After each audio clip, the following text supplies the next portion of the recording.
നാളെ ഞങ്ങൾ ഒന്ന് അമ്പലത്തിൽ പോകാമെന്ന് വിചാരിച്ചിട്ടുണ്ട്. കക്കാടം ഗണപതിയുടെ അമ്പലത്തിലാണ് കേട്ടോ. അപ്പോൾ ഞാൻ തലേന്ന് ദിവസം തന്നെ സാരിയൊക്കെ അയൺ ചെയ്ത് വെച്ചു. പിള്ളേരെ നേരത്തോടെ തന്നെ കിടത്തി ഉറക്കി കേട്ടോ, അല്ലെങ്കിൽ അവർ രാവിലെ എണീക്കാൻ പാടായിരിക്കും. അപ്പോൾ ഞങ്ങൾ കുറച്ച് നേരത്തെ തന്നെ ഇറങ്ങിയിട്ടുണ്ടായിരുന്നു. എന്താണെന്ന് വെച്ചാൽ റോഡ് പണിയും കാര്യങ്ങളൊക്കെ കാരണം ഭയങ്കര ബ്ലോക്കൊക്കെ ഉണ്ടാവാനുള്ള ചാൻസ് ഉണ്ട്.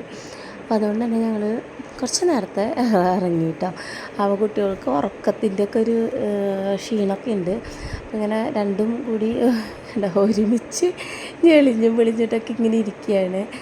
അത് ഞങ്ങൾ നേരെ അമ്പലത്തിൽ, അപ്പോൾ അവിടെ ആനക്കുട്ടിയുടെ അരങ്ങേറ്റത്തിന് മുന്നായിട്ട് ഞങ്ങൾക്കൊരു വഴിപാട് നടത്താമെന്നുണ്ടായിരുന്നു, വിഘ്നേശ്വരൻ്റെ അല്ലേ.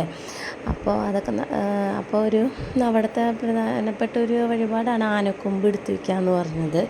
അപ്പോൾ അത് ഒന്ന് ചെയ്യണമെന്ന് ആഗ്രഹം ഉണ്ടായിരുന്നു. അപ്പോൾ ആദ്യമായിട്ടാണ് അമ്പലത്തേക്ക് പോകുന്നത് തന്നെ. അപ്പോൾ ഇങ്ങനെ കേട്ടപ്പോൾ എന്തായാലും പോവാം എന്നങ്ങനെ വിചാരിച്ചു.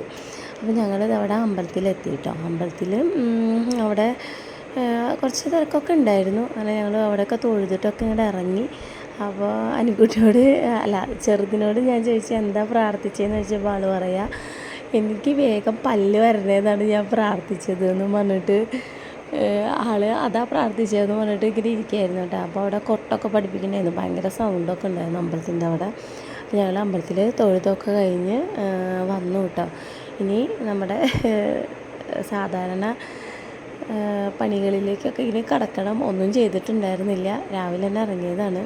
പിന്നെ ചോറും കറിയൊക്കെ ഇനി വെക്കണം.